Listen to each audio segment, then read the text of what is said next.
Placé en résidence surveillée depuis le 30 août dernier suite à la prise du pouvoir par le Comité pour la transition et la restauration des institutions, Ali Bongo Ondimba a recouvré sa liberté.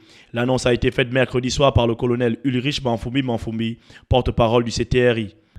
Que compte tenu de son état de santé, l'ancien président de la République, Ali Bongo Ondimba, est libre de ses mouvements. Une nouvelle qui a choqué une partie de la population. En effet, plusieurs Gabonais estiment avoir vécu un supplice durant près de 6 décennies de régime Bongo PDG. Quand on a le laisser partir là où il va et qu'il libère le Gabon, parce qu'il a confisqué le Gabon, il a mis longtemps les Gabonais souffrir, pas de nourriture, pas de travail, il y a la pédophilie et toutes ces choses-là ont battu plein record dans le pays. Dans les rangs du Parti démocratique gabonais, des voix saluent la décision prise par les militaires au pouvoir, une volonté de rassemblement, selon Théophane Zamze Biogué, porte-parole du candidat Ali Bongo Ondimba lors de la dernière élection présidentielle. Donc en tant que militant du Parti démocratique gabonais et ancien porte-parole, je salue cette décision qui est une décision sage, mais qui traduit aussi une sorte de volonté de rassemblement général de la nation. Ça s'est vu lors de la prestation de serment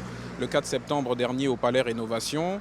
On a bien vu que dans la salle, il y avait des personnalités politiques, de la société civile, bref, des gens qui incarnent le Gabon et qui sont de toute confession politique confondue. Ali Bongo Ondimba n'avait certainement pas prévu l'hypothèse de cette perte de pouvoir. Âgé de 64 ans et diminué après son accident vasculaire cérébral de 2018, l'ancien président du Gabon a passé 14 ans à la tête du pays. 14 années durant lesquelles des ou 4 proches de lui ont régulièrement été cités dans d'énormes malversations financières. L'ex-chef d'État pourrait donc être appelé à s'expliquer devant une cour de justice au sujet de plusieurs crimes financiers.